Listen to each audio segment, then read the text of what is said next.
इतिहास में कई राजा हुए जिन्होंने जमीनें जीती, लेकिन अशोक वो अकेला सम्राट था जिसने लोगों के दिल जीते। एक ऐसा शासक जिसे दुनिया चंड अशोक के नाम से जानती थी, क्रूर, निर्दयी और सत्ता का भूखा। लेकिन फिर एक ऐसा युद्ध हुआ जिसने जीत का स्वाद कड़वा कर दिया और एक महान योद्धा को शांति का दूत बना दिया। आखिर कलिंग की उस खूनी नदी में ऐसा क्या था जिसने अशोक का रास्ता ही बदल दिया? आज की इस वीडियो में हम सम्राट अशोक के उस सफर को जानेंगे जो विनाश से शुरू होकर विश्व शांति पर खत्म हुआ। अशोक का जन्म करीब 304 बीसी में मौर्य साम्राज्य के शाही परिवार में हुआ था। उनके पिता सम्राट बिंदुसार थे और दादा चंद्रगुप्त मौर्य, जिन्होंने इस महान साम्राज्य की नींव रखी थी। बचपन से ही अशोक असाधारण बुद्धिमान और युद्ध कला में माहिर थे, लेकिन उनका स्वभाव शुरू से ही बहुत गुस्सैल और सख्त था। उनकी इसी कठोरता की वजह से उन्हें चंड अशोक कहा जाता था। महल की सुख सुविधाओं के बीच एक ऐसा योद्धा तैयार हो रहा था जिसकी तलवार आने वाले समय में इतिहास बदलने वाली थी। अशोक के लिए मगध का सम्राट बनना कोई आसान रास्ता नहीं था। सम्राट बिंदुसार के कई पुत्र थे और सिंहासन का असली दावेदार बनने के लिए राज परिवार के भीतर ही एक खूनी संघर्ष छिड़ गया। हालांकि अशोक अपने पिता के सबसे प्रिय पुत्र नहीं थे, लेकिन तक्षशिला और उज्जैन के विद्रोहों को कुचलकर उन्होंने साबित कर दिया था कि नेतृत्व की असली ताकत उन्हीं के पास है। कहा जाता है कि सत्ता हासिल करने के लिए उन्हें अपने ही भाइयों की चुनौतियों को खत्म करना पड़ा। अंततः 273 बीसी में अशोक मौर्य साम्राज्य के सम्राट बने और यहीं से शुरू हुआ एक अखंड भारत बनाने का उनका वो सफर जो इतिहास में दर्ज होने वाला था। सम्राट अशोक ने अपनी विस्तारवादी सोच के साथ कलिंग पर आक्रमण किया। यह केवल एक युद्ध नहीं बल्कि एक महाविनाश था। तलवारें चलती रहीं और देखते ही देखते करीब 1 लाख लोग मारे गए और 1.5 लाख से ज्यादा लोग बंदी बना लिए गए। जब युद्ध थमा और अशोक जीत की खुशी मनाने मैदान में निकले तो वहां जीत का जश्न नहीं बल्कि लाशों का ढेर और खून से सनी दया नदी बह रही थी। चीखते हुए घायल और अनाथ बच्चों को देखकर अशोक का दिल पहली बार एक महान विजेता को अपनी जीत में हार नजर आई। इसी भयावह मंजर ने सम्राट अशोक को हमेशा के लिए बदल दिया और उन्होंने कसम खाई कि आज के बाद वो कभी शस्त्र नहीं उठाएंगे। जिस सम्राट ने पूरी दुनिया को जीतने का सपना देखा था, अब वही अपनी जीत पर पश्चाताप की आग में जल रहा था। उन्होंने महसूस किया कि असली विजय तलवार से नहीं बल्कि लोगों के दिलों को जीत कर मिलती है। इसी आत्मग्लानि के बीच अशोक ने हिंसा का पूरी तरह त्याग कर दिया और बौद्ध धर्म की शरण ली।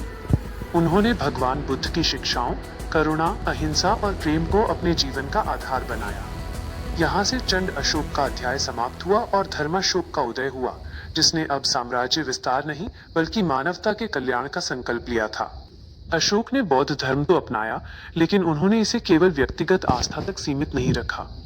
उन्होंने दुनिया को धम्म का एक नया मार्ग दिखाया। यह कोई धर्म नहीं बल्कि जीवन जीने की एक श्रेष्ठ आचार संहिता थी। अशोक के धम्म का संदेश सरल लेकिन बहुत गहरा था। माता पिता का सम्मान करो, बड़ों का आदर करो और गरीबों तथा पशुओं के प्रति दया भाव रखो। उन्होंने पूरे साम्राज्य में शांति और भाईचारे को बढ़ावा देने के लिए धम्म महामात्रों की नियुक्ति की, जिनका काम लोगों को सही और नैतिक जीवन जीना सिखाना था। इस नीति ने एक विशाल साम्राज्य को तलवार के डर से नहीं बल्कि प्रेम और अनुशासन के धागे से बांध दिया। परिवर्तन के बाद अशोक का पूरा प्रशासन प्रजा की सेवा में जुट गया। उन्होंने केवल आदेश नहीं दिए बल्कि जमीनी स्तर पर बदलाव किए। पूरे साम्राज्य में हजारों मील लंबी सड़कों का जाल बिछाया गया और राहगीरों के लिए छायादार पेड़ और विश्राम गृह बनवाए गए। अशोक शायद इतिहास के पहले ऐसे राजा थे जिन्होंने न केवल इंसानों के लिए बल्कि बेजुबान पशुओं के लिए भी अस्पताल बनवाए। उन्होंने अपने संदेशों को पत्थरों और विशाल स्तंभों पर खुदवाया ताकि आने वाली पीढ़ियां भी शांति और नैतिकता का पाठ पढ़ सके। आज हमारा राष्ट्रीय चिन्ह यानी अशोक स्तंभ उनके इसी महान दृष्टिकोण की याद दिलाता है। अशोक की सोच केवल भारत की सीमाओं तक सीमित नहीं थी। वे चाहते थे कि शांति और करुणा का ये संदेश पूरी दुनिया में फैले। इसी उद्देश्य से उन्होंने अपने पुत्र महेंद्र और पुत्री संघमित्रा को बौद्ध धर्म के संदेश के साथ श्रीलंका भेजा। सिर्फ श्रीलंका ही नहीं, अशोक के दूत सीरिया, मिस्र और यूनान तक पहुंचे। उनके प्रयासों का ही नतीजा है कि बौद्ध धर्म भारत से निकलकर पूरे एशिया और दुनिया के कोने कोने तक फैला। अशोक के जीवन के अंतिम वर्ष उनके शासन के शुरुआती सालों से बिल्कुल अलग थे। जैसे जैसे सम्राट वृद्ध हुए, उन्होंने अपना अधिकांश समय और खजाना धम्म के प्रचार और दान पुण्य में लगा दिया।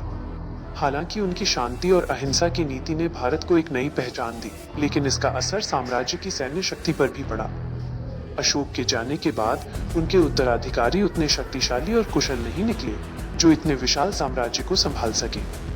केंद्रीय शासन कमजोर होने लगा और सीमाओं पर दुश्मनों की नजरें टिक गई।